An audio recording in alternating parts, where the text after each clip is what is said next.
When I did fraternity rush as a freshman, I wasn't really thinking about race or diversity or skin color. It's probably because I'm white, and you really don't have to think about that kind of thing when you're white.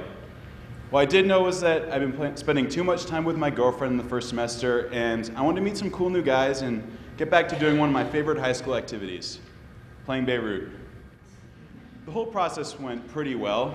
By the end of rush, it was clear to me which group of guys was the best fit, and I guess everyone else agreed because they were the only ones to give me a bid, so pledging was an easy decision. In the fall of my sophomore year, I helped to plan this section party, which sort of like combined an open mic rap battle with an outdoor section party, which is an awesome idea. And last year, they named the party Ghetto Fabulous. And this year, the BSA objected, saying that the name of the party and maybe even the party itself was offensive. So we decided to hold the discussion in the Multicultural Center so that the black students and the fraternity brothers could both air their points of view, and maybe we could sort this whole thing out. The problem, as I soon discovered, was that the party wasn't deemed a respectful tribute to rap culture, which I thought it was supposed to be. I didn't go my freshman year, but the way the black students described it was as a Halloween-esque manifestation of rap culture. White students dressing black, getting drunk, and trying to act like rappers. Neither side presented a unified position. Some people just spoke because they were so emotional and they didn't think anything could be gained by talking. Most people tried to be diplomatic and almost everyone listened respectfully, but no one really seemed satisfied with what the other side was saying. It seemed to me like every time somebody made a good comment, the next person just veered off in a totally different direction, and the good comment was lost on everyone. I thought that I should say something, but every time I tried to think of something poignant to say, it just didn't seem adequate, so I sat there looking like a moron. In the end, neither side came to a conclusion, and in order to avoid further drama, we changed the name of the party, and eventually I forgot the whole thing ever happened. Fast forward to spring rush. One of my best friends in the fraternity, who also happened to be the only black member, got named rush chair. Now I was really excited about this. I thought, hey, maybe now that we have a black rush chair, some of the non-white students will feel more comfortable rushing. I was gone for a few weekends, and when I got back, I found out I'd been overly optimistic, and almost our entire pledge class was white.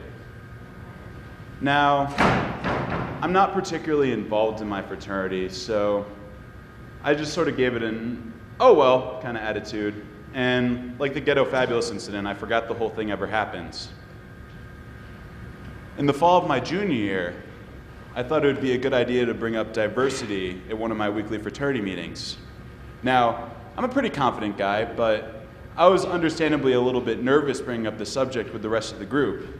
You see, I don't have a lot of responsibility with my frat, and I know that a lot of my brothers are resentful of the fact that I spend so much time with my friends outside of the fraternity, so naturally I was a little bit nervous bringing up this subject. Maybe I went about it the wrong way, but no one really seemed inspired by what I said. One of my fellow pledges made a really convincing argument that we should just try and take the best members possible, and I agreed with him, and I wasn't really on top of my game enough to express my point of view in a different way, so the conversation ended. And once again, almost our entire pledge class was white. Now, if you think because of this story I just told you that even one member of my fraternity is racist, you'd be wrong. In fact, if I had to generalize, I'd say that they're a great group of people to be friends with. I bet that most of them have something in common with all of you. You know what? I know they have something in common with all of you, because you think that not being racist counts for something. I feel like there's this really common attitude, which I don't exclude myself from, which is like, well, I've never done anything racist, and look at all these friends I have from different backgrounds. Racism must really be a thing of the past. Awesome. I'm not mad at anyone for having this point of view because I used to have it myself, but when you really look at things, The Greek scene at Duke's about as integrated as Durham public schools were in the 50s. I think that's pretty pathetic. And I know I sound self-righteous and hypocritical because I couldn't get anything done in my own frat, but at this point I'd rather sound like a hypocrite than not be able to say how fucking pathetic that is. Does anyone give a shit?